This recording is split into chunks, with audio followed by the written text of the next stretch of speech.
Hello කොහොමද ඉතින් welcome ටු මයි YouTube channel. එන්නකෝ අපිත් එක්ක ගමනක් යන්න. යන්නේ යන් එහෙනම් එන්න ඔන්න ඉතින් අපි හිරුවෙලාගේ ගෙදර යන්න මාතර ස්ටෑන්ඩ් එකට ඇවිත් අකුරස්සේ බස් එකේ නැග්ගා. ඔයාලට මතක ඇතිනේ මං කලින් සැරේත් අකුරැසේ යාළුවෙක්ගේ ගෙදර ගියා. අද යන්නේ අපේ රූම් එකේ අනිත් යාළුවගේ ගෙදර. ඔන්න දැන් අපි අකුරැස්සට ඇවිත් ඉන්නේ.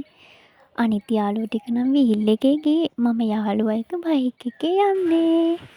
ඔන්න ඉතින් අපි ඇවිල්ලා බත් කාලා අයිස්ක්‍රීම් කන ගමන් ඉන්නේ. අපි එද්දී 5:00 විතර ඇති. ඉතින් අද මහන්සියිනේ. ඒ හින්දා වැඩි දෙයක් කරේ නෑ. ආපු වෙලේ ඉඳන් මහන්සි අරලා නිදාගෙන පහුවෙනිදා උදේම අපි ගියා හිරුවෙලාගේ නැන්දලයි ගෙදර. නැන්දලයි ගෙදර ගිහින් තේ බීලා නැන්දලාගේ තේ කෑල්ලට ගියා. අපිට ඉතින් අලුත් අත්දැකීමක්නේ. මොකද අපේ පැතිවල තේ නෑනේ. අපේ පැතිවල ඉතින් හේන්නේ තියෙන්නේ ඒ වගේ හදන්නේ බඩේරින් එහෙමනේ. ඔයාලා දකින්න ඇතිනේ මගේ කලින් වීඩියෝ එක. ඔන්න ඉතින් ජීවිතේ පළවෙනි වතාවට තේ දළු නෙලනවා. හරිම ෂෝක් අනේ. අපිට ඉතින් තාම පුරුදු නෑනේ. අපි හිමින් තේ දළු නෙලනකොට නැන්දලා වේගෙන් තේ දළු නෙලලා දාගන්නවා. මේ චීතේ දාන් ඉන්නේ නම් සජිනේ. එයා ඉතින් අවුවට එයාගේ ස්කින් එක ඩැමේජ් වෙයි කියලා තමයි ඔය චීතයක් අරන් ආවේ. අපි නම් ඉතින් අපි ඔහේ අවුවේ ඉතින් යනවා. ඉතින් ඔන්න දැන් අපි ෆොටෝස් අරගෙන වීඩියෝ අරගෙන මේ යන්නේ මාමට තේ ගිහින් දෙන්න. ඉතින් මේ බලන්නකෝ අපේ අයගේ තියෙන සතුට. ඊට පස්සේ අපිට හම්බුණා එළු කූඩුවක්. හැබැයි එළු කූඩුව නම් නැන්දලාගේ නෙමෙයි. බලන්නකෝ ඉතින් අපේ නදී එළුවා එක කතා කරන විදිය. එළුවත් ඉතින් එයාගේ නැන්දෑයෙක් ඇවිල්ලා වගේ කියලා හිතාගෙන නදී එකට කතා කරනවා. දැන් අපි තේ දීලා අනේ පේනවනේ ඉතින් නදී ගොවිනෝනා වගේ හරිම මහන්සි වෙලා වැඩ කරා වගේ එන විදිය. අනේ ඇත්තටම හරිම ෂෝක් අනේ. අපි ඉතින් මේ නිවාඩුව දාගත්තේ තයි පොංගල් දවසනේ. මොකද අපිට දැන් අසයින්මන්ට් එක්සෑම් කිට්ටු හින්දා අපිට නිවාඩු නෑ. ඉතින් අපිට හම්බුණු පළවෙනි නිවාඩුවෙන් උපරිම ප්‍රයෝජන ගන්නවා. ඒ කියන්නේ සතුට වෙනුවෙන් ඇවිදිනවා. ඔයාලා දන්නේ නැනේ මට වෙච්ච දෙයක්. අර කියලා තියෙනවනේ පඬිතුයන්ට එදන්න යන්න බෑ කියලා. හැබැයි ඉතින් මං දන්නේ නෑ මං පඬිතයිද කියලා. ඒත් ඉතින් එදන්න යද්දි මම වැටෙන්න ගියා. මං ඉතින් ඒ වීඩියෝ ක්ලිප් එකත් ඇඩ් කරා. මොකද පස්සේ කාලේ බලද්දි හරිම ලස්සන මතකයක් නේ.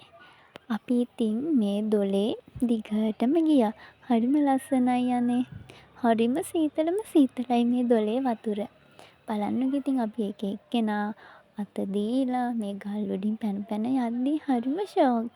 මං හිතනවා මෙන්න මේ මතක අපි තව ලොකු වෙලා ඉස්සරහට ගිහින් පස්සේ දවසක මේ වීඩියෝස් බලද්දි අපිට හරිම ලස්සන මතක ගොඩාක් එකතු වෙලා තියෙයි කියලා. අපි ඉතින් ඊට පස්සේ දොළ ළඟ තිබුණ ගොඩපර ගහක් ගොඩපර ඇහිඳගෙන තලලා ගාලා නෑ මම නම් මේ දෙවනි වතාව තමයි ගොඩපර ගහන්නේ. මං මීට කලිනුත් මේ යාළුවලාගේ ගෙදර ඇවිත් තියෙනවානේ. හරිම ෂෝක්. ඉතින් අපේ පැතිවල මේ වගේ දේවල් නෑනේ. ගොඩපර කියන්නේ ඉතින් ඔළුවට කොණ්ඩෙට ගොඩාක් හොඳ දෙයක් නේ.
යාලා යන්නේ.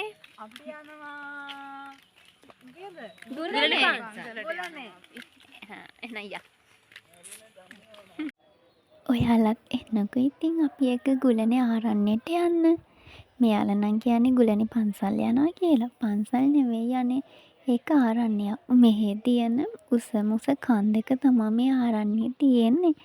හැබැයි ඉතින් අපිට යන්න වෙන්නේ පයින්. හිරුනි කියපු විදිහට නම් හරිම දුෂ්කරයි. මොකද ඉතින් පයින් ගිහිල්ලා කැලෑව මැදින් ගිහින් තමයි අපිට උඩටම යන්න වෙන්නේ.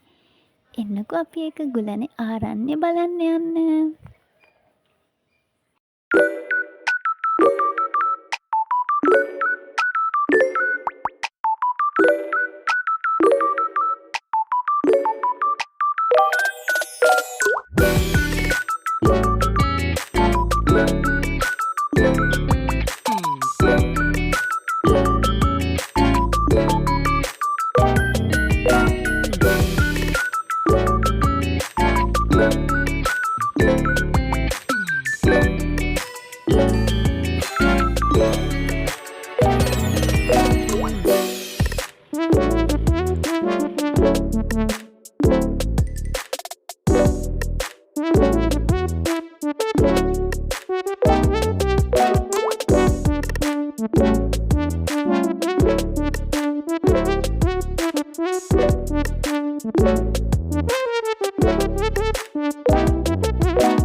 මේ ආරණ්‍ය උඩට ගියාම හරිම ලස්සනට මුළු පල්ලෙහා තියෙන හැම දෙයක්ම පේනවා. හරිම ලස්සනයි. ඔන්න ඉතින් පාන්දර 2යි කැරම් ගහලා ඉවර වෙද්දි අපේ අකුරැස්සේ ජර්නි එක ඉවරයි. දැන් අපි බෝඩිමට යන්නේ.